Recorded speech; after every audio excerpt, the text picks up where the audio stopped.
Miso chana, miso chana, miso chana, miso chana, miso chana, miso chana, miso chana, miso chana. Famuze avyamin nanjay sitang bisena ifitay na tubakawan ay sana ka malalanga pinisara ni faswava na vyaminao ampiusarai no ano si ulai miso chana, miso chana, ham vtavana, falei betuku nisu zai vitana, miso chana,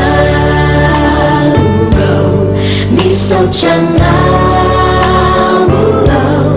miso chana, miso chana, miso chana, miso chana, miso chana, miso chana.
Miso chana,